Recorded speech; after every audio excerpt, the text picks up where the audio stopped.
Welcome to another video from McFatter Tech Musser. If you like these videos, please click subscribe. Welcome to another lab in our 70-740. This will be lab 19, which is the last lab in our 70-740 section. Be sure to check out all my other videos that cover 70-741 and 70-742. Also be on the lookout for updated video content. 70-740 Lesson 19 Monitoring Server Installations. In this lab, we're going to take a look at how we can monitor the state of our servers. We'll be using Task Manager, we'll be using Resource Monitor, we'll be using Performance Monitor, and taking a look at our Event Viewer as well as managing services. So understand that if we don't understand what our normal parameters are for a server, we can't understand when it's not operating under those same normal parameters. In other words, when it's out of the norm. We have to establish baselines not only for our servers but for our networks as well. Once you've established that baseline of what is the expected performance of that system, then you can see when the system is not performing to its optimum. When is bandwidth in play that should not be? When is CPU utilization beyond the scope of where it should be? These are the reasons why we monitor server installations. So we're going to be using our SVR1 in this lab, and our first exercise is going to be using Task Manager. Now, Task Manager, it's one of the simplest tools we've got, yet it's one of the most powerful troubleshooting tools you can use to look at overall performance, view running applications and processes, and to stop applications and processes. In this exercise, you're going to use Task Manager to manage a system. Task Manager allows you to display all applications and processes and the amount of processor utilization and memory that a system is using. When a program is using too many resources, or when you cannot close the program using the normal methods, you can use Task Manager to end the application and/or process. So how do we get to Task Manager? We can simply right-click on our taskbar at the bottom and select Task Manager. So let's take a look. We're going to answer our questions. Our first question is, what applications are running? Well, you can see right there, the only running application shown at this time is Server Manager. So you may have other systems running on your system, but for our lab, you can see that the answer for question number 1 is Server Manager. Now, how many tabs are shown? Are there any tabs? No, it's just a single window. Our first time that we reviewed Task Manager, we just have a single window. There's no tab. So there's your answer for question number 2. Only a single window with no tabs is shown. Now, let's select more details. This is the traditional Task Manager that we think of. I'm going to make our view a little bit larger. Let's answer our third question, which immediately says, which tabs are shown? What tabs are shown now? We can see we've got 5 tabs, and those tabs are Processes, Performance, Users, Details, and Services. So there's 5 tabs, and the 5 tabs, which are the answer to your question, are Processes, Performance, Users, Details, and Services. Understand that our view in servers are a little bit different than what we see in our Windows 10 machine. While our Windows 10 machine may look the same for Task Manager operations, we do have some additional tabs. We've got App History, and we've also got Startup. Those don't appear on your server Task Manager. Let's go ahead and open up an application. I'm going to click Start, and I'm going to simply type WordPad and press Enter. And WordPad opens up. It's installed by default. Let's go back over to our Task Manager, and we're going to click Fewer Details. Now, we can see the WordPad application running. Let's right click on it and we're going to select End Task, and immediately it's gone. So this is a way that you can end a task. Let's go ahead and click More Details once more. We're going to right click Server Manager and select Open File Location. Well, where is it located? Server Manager is an application in the System32 directory. We can now go ahead and we can close this. So here's another way that you can manage it, so you can see where applications are located. Let's answer our fourth question, and that is, currently, how much memory is being used by Server Manager? Well, it's going to vary. Different systems may have different utilization, but as you can see on your screen, currently Server Manager's using 9.8 megabytes of RAM. Please answer your question number 4 with 9.8 megabytes. Now, we're going to right click on Name, and we're going to select Process Name. See, you can customize what is being displayed. We can now see the actual name of the application or process. Let's answer our sixth question. In the Apps section, which process name is used for Server Manager? Well, this is our Apps section. You can see it right there. It's the same name as we displayed in the System32 directory, servermanager.exe. Please answer question 5 with servermanager.exe. I'm going to right click on Server Manager and I'm going to select End Task. And just like that, Server Manager is closed. I'm going to select the Performance tab, and now we can get an overview of our system. We can see our CPU, our memory, our Ethernet. Let's answer question number 6 with just that information. Which systems can be monitored with Task Manager? As you can see, CPU, memory, and Ethernet. Question number 6. Let's answer question number 7.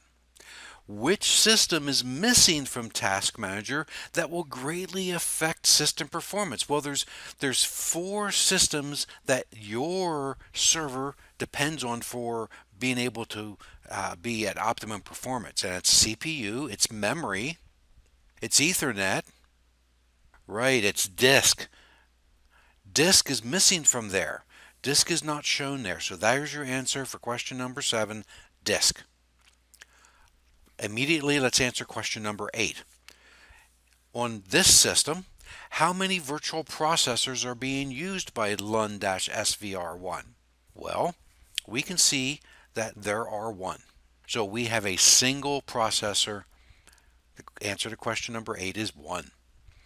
There's a lot of information you can get from Task Manager. People don't realize just how much information you can get from it. While we're talking about that, understand that there are many built-in tools that we're going to be looking at. Task Manager, Performance Monitor, Event Viewer.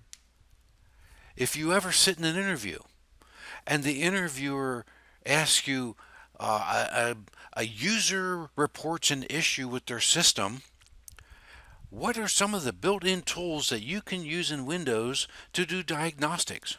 Well, immediately the first thing out of your mouth might be Command Prompt. We can view a lot of system information from Command Prompt, but we've also got Task Manager, Resource Monitor, Performance Monitor, Event Viewer. These are all tools that are at your disposal to be able to check a system's performance. Let's select memory. We can see the memory that's in use in this system. And if we select Ethernet, we can see the Hyper-V adapter, and currently there's no throughput. Let's select the User tab and see what's there. Well, we can see the administrator. If we click the little caret to the left-hand side, we can see all the applications that are running under administrator. The Details tab gives us a detailed list of those applications as well as the process identifier. We're going to right-click the Name tab and we're going to select Columns.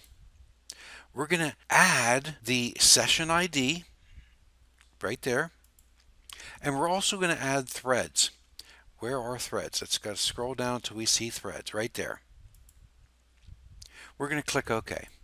We can now see much more information about the state of this system. Let's select the memory column. We can now sort by memory, by username, by status, by PID. However we want to be able to sort information to see the state of this system, we can. At this point, let's go ahead and take a screenshot. This will be your first screenshot for your worksheet, and paste it into step number 20. If you've got that, let's go ahead. We're going to right click on explorer.exe, and we're going to select End Task. It says, hey, do you really want to end this process? Yes, go ahead and click on it. Our background is gone. Our desktop is gone. We've got no start menu. We've got no time. Everything's gone. We can't do anything. What do we got to do? Do we have to shut this system down and restart it for it to work again? No. Let's go ahead and click on File, Run New Task. All you have to do is simply type in Explorer. Oh, it helps if I type Explorer correctly. And press Enter. And there it is. It's back. Explorer.exe is what gives you your desktop. Let's go ahead and select Services. Now we can see what services are running, which ones are stopped. We could sort it by running services. If we click the status once more, it'll resort it by stopped. It's alphabetical sorting. We can click Name and sort by name once more. We can right click on a service and select Stop, Restart. If that service is stopped, we could tell it to start. Let's go ahead and close Task Manager. We're done with our exercise on Task Manager. I hope this gives you a better overview on all the different things you can do with Task Manager. Let's move on to our next exercise. And what we're going to do is we're going to be using Resource Monitor. But before I do that, I'm going to go ahead and I'm going to let Server Manager start back up. Remember, this is your one-stop shop for most everything you do on your server. So it's important to have Server Manager running. Let's move on to our second exercise, using Resource Monitor. In this exercise, we'll be using Resource Monitor to monitor our server resources. The four primary systems in any computer are CPU, memory, disk, and network. A bottleneck can be caused when one of those systems cannot keep up with the current request. This will cause other systems to wait for the lagging systems to catch up. Resource Monitor can be used to analyze those four primary systems. And remember, if you have a bottleneck with memory, you could upgrade the memory, install more memory, increase the performance of your RAM. However, you may still have a bottleneck then with disk access speed, being able to feed information to the memory quick enough. So alleviating one bottleneck can bring to light additional bottlenecks. On our server one, we're going to go ahead and we're going to click Start, and we're going to type Resource Monitor. I don't even have to type the whole thing. I can simply press Enter to open up Resource Monitor. This is your basic view when you first open it up, and you can see we've got much more detailed information on our CPU, disk, network, and memory. And right there, I gave you the answer to our next question. Question number 9, which systems can be monitored with Resource Monitor? Well, it's right there on your screen. CPU, disk, network, and memory. This is our overview of each one of our four systems, but let's go ahead and click on the CPU tab. Now we can see more detailed information about our CPU and how it's running. We're going to go ahead. What we're going to do now is we're going to go ahead and, just like in Task Manager, we can click on the header for a column and sort by that. So let's go ahead and click on Image, and we can see now it is sorted by our application or process name. Let's select the Memory tab, and let's answer our next question. Which process is using the most memory? Well, what is it? If we click on commit, we can see that the msmpeng.exe is using the most memory. So go ahead and put that into your answer for question number 10. Let's go ahead and select our disk tab. Here again, which process is using the most disk access? Well, just to be sure, let's go ahead and sort by total bytes per second. And we can see that our process that's using the disk most is our SVC host. System's close behind it, but and now system is at the top. So you can see that your utilizations do change. Let's go ahead and put system in as our answer for question number 11. Now let's go ahead and expand the disk activity section. So now we can see those systems, those applications or processes that are using the disk the most.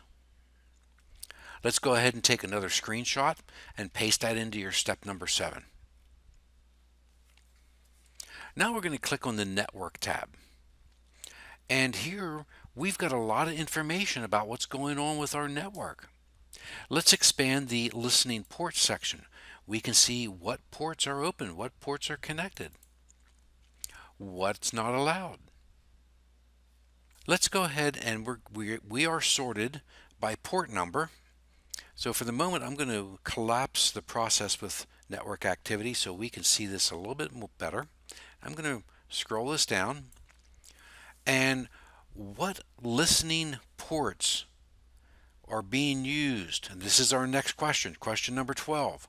Which listening ports are being used that are below 1024? Well, we're already sorted by port number. I can do this just to make sure. Well, we can see we've got port 80, port 123, port 135, 137, 138, 139, 445. These are our ports that are being used. Currently, they have different statuses, but those are the ports below 1024 that are currently listed. Go ahead and put that in for question number 12. And let's take another screenshot and put that into step number 10. This is the type of information that we can view with Resource Monitor. For example, if we expand TCP connections, we can see the connections and the remote address that we're connected to. This gives you an indication of what systems are connected to your system. Now, we're done with our second exercise with Resource Monitor. We're going to go ahead and we're going to close that. Our next exercise is going to be using Performance Monitor. Now, everything we've done up to this point has shown you real-time information. What is going on right now? What can we do right now? Performance Monitor gives you the ability to see historical data as well. Although Task Manager and Resource Manager provide you with a quick look at your system performance, Performance Monitor allows you to thoroughly examine the performance of a system. In this exercise, we'll open Performance Monitor and show various counters over a period of time. Performance Monitor allows you to dig much deeper into individual counters so that you can pinpoint exactly where a bottleneck is occurring. It also allows you to set up DCSs, data collector sets, so that you can reuse the data sets over and over without specifying which parameters to monitor each time, and it allows you to save those logs for later analysis. On our server 1 again, we're going to go up to Tools and we're going to select Performance Monitor. I'm going to maximize it just to make it a little easier for us to see it. And what we're going to do is we're going to select Performance Monitor. Now we can see what is being monitored? Currently only processor time. If we wish to remove a counter, we can click the red X at the top, and now there's no counters anymore. Let's go ahead and click the green plus. Under those available counters, we're going to expand processor. And once again, we're going to select processor %processor time. And we're going to click show description.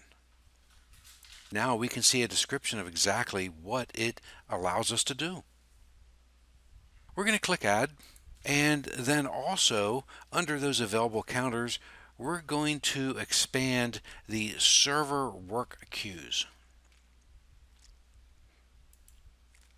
And in the server work queues, we're going to select queue length and click add. We're also going to collapse that back down again, and we're going to look for system. We're going to expand system, and in system we're going to select processor queue length and add. We'll go ahead and we're going to collapse system, and we're going to go to memory.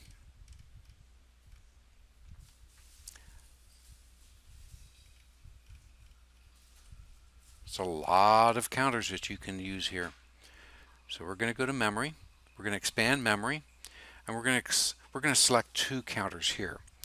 We're going to do page faults per second and pages per second. Page faults per second and pages per second. And then we're going to collapse that again, and we're going to go to physical disk. And there's our physical disk, and the counter that we're going to add here is current disk queue length,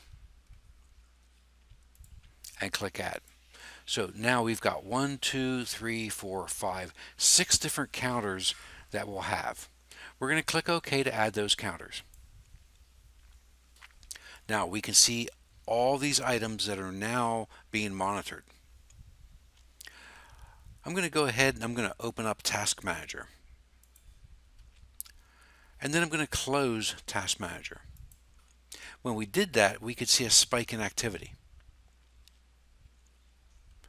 At the top of our performance monitor, we can see that there's a little toolbar with a number of buttons displayed. There's 1, 2, 3, 4, 5, 6, 7, 8, 9, 10, 11, 12, 13. 13 icons. What we're going to do is we're going to click on this third one, which is change graph type. And we're going to click on the histogram bar, and that's going to change it from the line to a bar graph. And now we can see activity as it's occurring instantly. This doesn't show us activity over time like the bar graph did. Let's go ahead and we're going to change that once more to our third option, which is report. And now we can see a written report showing our current utilizations. Let's switch it back to line so we can see our trends over time. We're going to select properties, and that's the fourth button from the end right here. We're going to select processor total %processor time, and we can customize the way that these are being displayed. We're going to change the line width to its heaviest possible width thickness. We're also going to then click on the graph tab, and in the vertical scale box, let's change our vertical maximum to 200. So you can change the way these things are being displayed. Our maximum goes up to 200 now, and we can see changes in the way that our information is being displayed. Let's go ahead, take a screenshot, and that's going to get pasted into step number 20. Now, we're going to explore how we use data collector sets.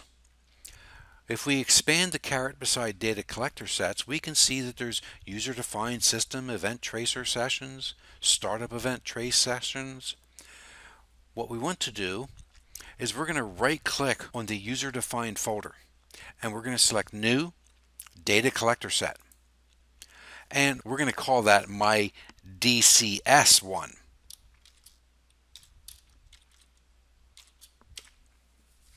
And we'll click Create Manually. We're going to make our own. We're going to click Next. And under the Create Data Logs, we're going to select Performance Counter and click Next. Now, we need to add some counters. Well, we're going to add, and here again, we're going to go into our server work queues, and we're going to add queue length. We're going to collapse that, go into System. And in System, we're going to add processor queue length. We'll go ahead and we'll collapse System. We're going to go to our next one up, which will be our physical disk, and we're going to add current disk queue length. And then finally, we're going to go to memory. We're going to expand memory, and we're going to add our two counters here, which are going to be page faults per second and pages per second. Same thing we were reviewing before. Now we also want to go to processor, and we're going to add the percent processor time. So this is going to be the same view that we had previously. And then we're going to click OK. We're going to click Next. This is where that will be saved, and we'll click Finish. We'll bring our performance monitor back on our screen. We can see now we have it saved. We're going to select it, and we're going to right click and say Start. So it is now started, and it will begin to collect data. We're going to let this run for 2 minutes, so I'm going to pause the video. From your perspective, we'll be back in a second, but I'm going to let 2 minutes go by. Be right back. Well, it's been about 2 minutes, so we're going to right click on my DCS1 and we're going to select Stop. Once we've stopped it, we now want to go into File Explorer, and we're going to go to the same location where that was saved, and that's Perf Logs Admin My DCS1. We're going to go ahead and we're going to bring this back up here, and this PC, local disk, Perf Logs Admin DCS1, our folder, and we're going to double click on Data Collector 01. And we can see a screen opens up that's got our performance monitor. Our performance monitor graph is open, and we can see what was saved. Now let's go ahead and answer question number 13. Now that the DCS has been created, our data collector set, what advantage does the My DCS1 have? Well, we have a historical snapshot of perhaps what we expect the optimum performance of this system to be, perhaps our baseline. The answer to question 13 of what advantage does this have is you can run it at any time you want with the saved counters. You can also store the results to a file for later review and analysis. So this gives us the ability to compare. What did these exact same counters read at this point in time versus this point in time? You can run it at any time you want with the saved counters. You can also store the results to a file for later review and analysis. There's your answer. Let's take a screenshot and paste this into step number 15. And we're done with our performance monitor. We can go ahead and we can close that view, we can close our File Explorer, and then we can close our performance monitor. Let's move on to our fourth exercise, which is using Event Viewer. In this exercise, we'll be using Event Viewer to view the events stored in the Windows logs. Because there can be thousands of log entries, you need to learn how to filter the logs so that you can isolate and zero in on what you need to focus on, and you can set up subscriptions to consolidate various server logs to one server. The traditional log file is a simple text file, usually with a file name extension of log. In Windows, the logs are displayed within Event Viewer. Event Viewer allows you to filter the logs so that you can focus on what is relevant to the current problem or action that you're looking into. We're going to go ahead and we're going to select Tools, and we're going to go to Event Viewer. We'll maximize it. And immediately, let's go ahead and we're going to expand the Windows Log section in our left-hand column. And we're going to select the System log. Our contents appear in our Details pane in our center section.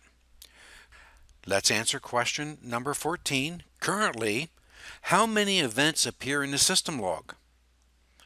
Well, as you can see on your screen, currently there are 3,143 events. So there you go. There's your answer for question number 14.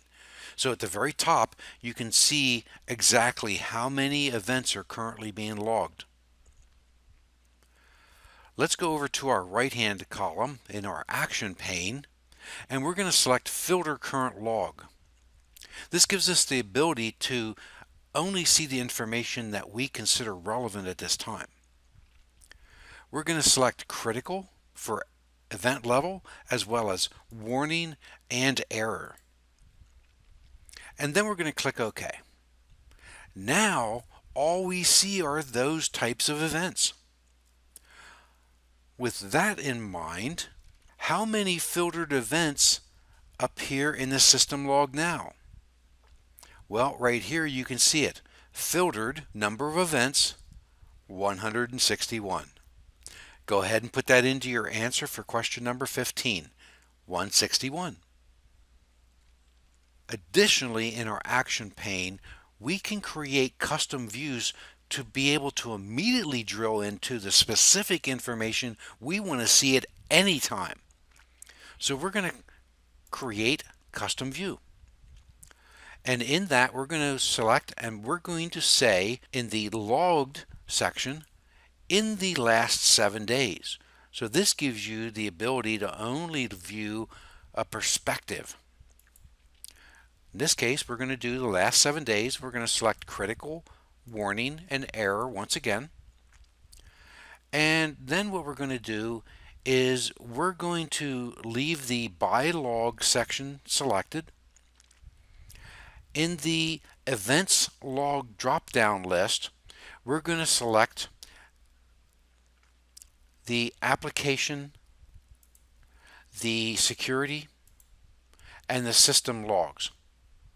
We're then going to click outside of that. You can see those 3 logs are selected, and we're going to click OK. We're then asked what name would we like to save this as. Well, we're going to label it Critical,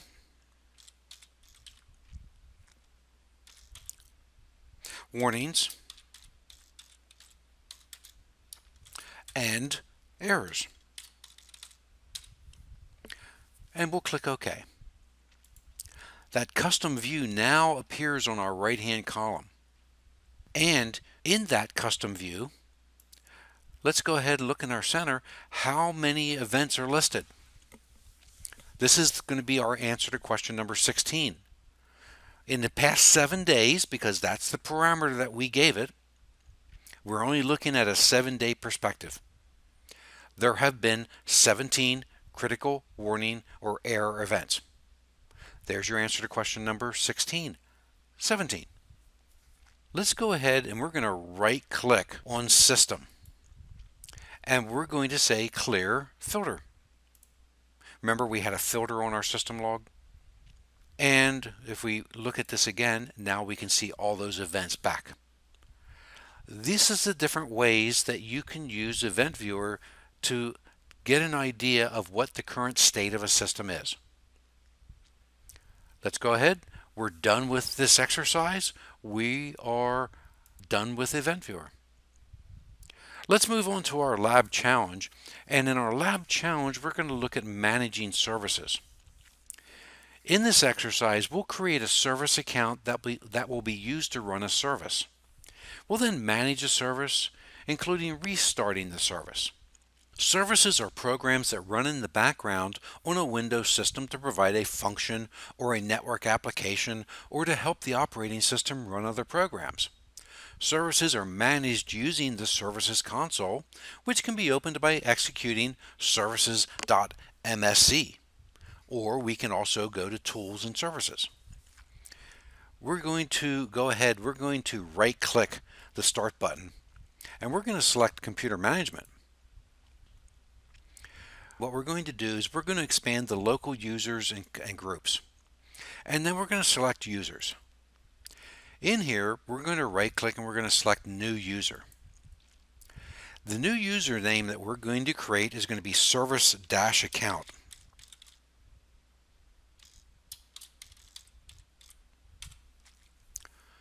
And for the password, we're going to give it our lab password.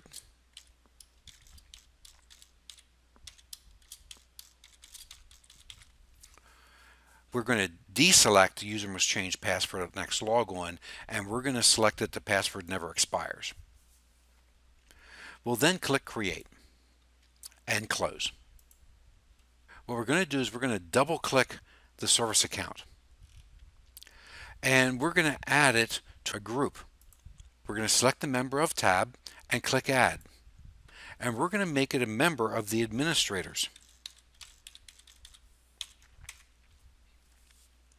We'll click OK, and then we close the account properties. Let's go ahead and we're going to click Start, and we're going to simply type services.msc and press Enter. Our Services console opens up. We're going to scroll down till we see Print Spooler. So for example, perhaps a user calls you and says, I'm attempting to print to my printer. My printer looks like it's working fine, but my computer tells me that it can't send the print job to the printer. Well, maybe their print spooler has hung. You could right-click on Services and say Connect to another computer, connect to that user's computer, go into their services, and you could select Print Spooler, and then tell it to restart. What we're going to do, however, is we're going to go ahead and we're going to double click on Print Spooler. Let's take a look at how this operates. On the General tab, we can see a description, we can see the startup type. Let's select that startup type. There's 4 different startup types. Automatic with delayed start, which means that it typically will start about 2 minutes after all services that are flagged as automatic start. Automatic, which starts immediately on system startup, manual, and disabled. That's your answer to question number 17. What are the 4 startup options? Automatic with delayed start, automatic, manual, and disabled. We're going to change the Print Spooler to manual. And then we're going to select the Logon tab. What is the logon account? This is your question number 18. What is the logon account? Well, it's currently using the local system account. So there's your answer for question 18, local system account. We're going to select this account. We're going to change the account. We're going to click Browse, and we're going to type in service-account.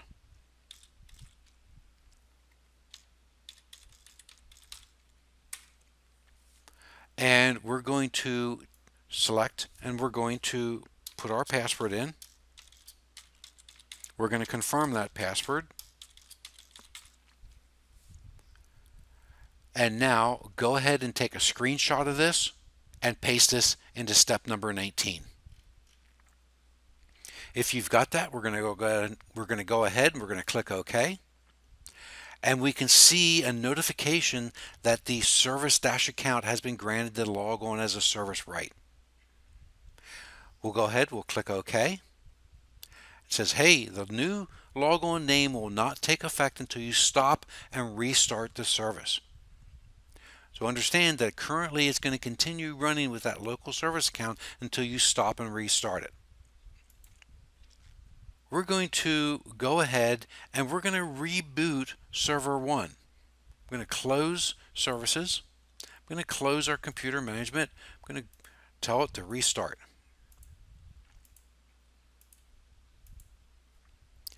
We'll wait just a moment, and it should not take just but a few seconds. Coming back up here momentarily. And there we are. And we're going to go ahead and we're going to get logged back in as our administrator.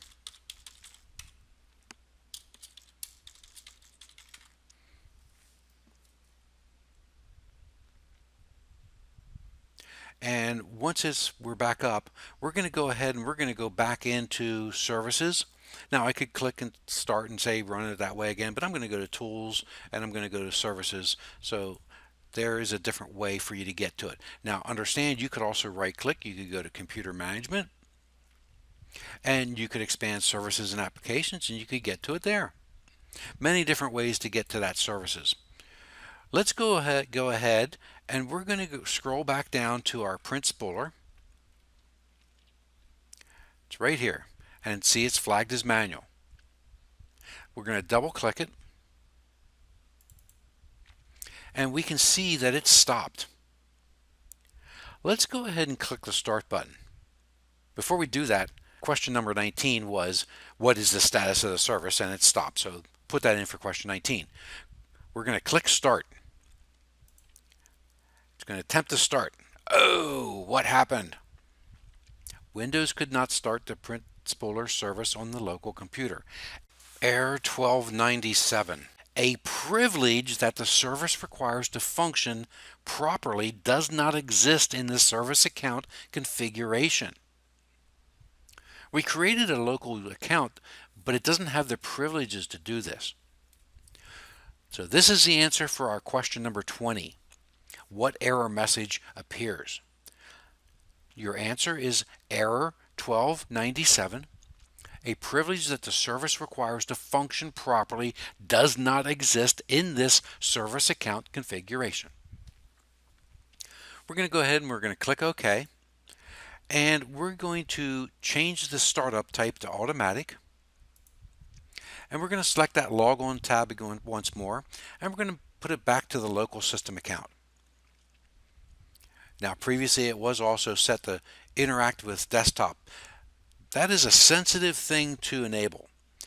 Microsoft tells you to be very careful with what services you allow to interact with the desktop. Now this one previously was set to interact, so we're going to set it back to it. But understand that if you allow a service to interact with the desktop and the account is compromised, it can be a way for a hacker to compromise a system. We're going to click OK. And we're going to go ahead, we're going to right click and we're going to say start. Our print spooler has restarted and is running properly. This gives you a good overview on how services operate. I hope you've enjoyed Lab 19. This is, again, as I said before, the last lab in our 70-741 section. If you enjoy these labs and these videos, please subscribe, and if you want to, there's a lot more labs in our 70-741 and 70-742 series, as well as a number of other labs that I've done just to create an overview on how you can use Windows Server to manage networks and create network services. As I say in every video, we'll see you in the next lab or lesson. Take care.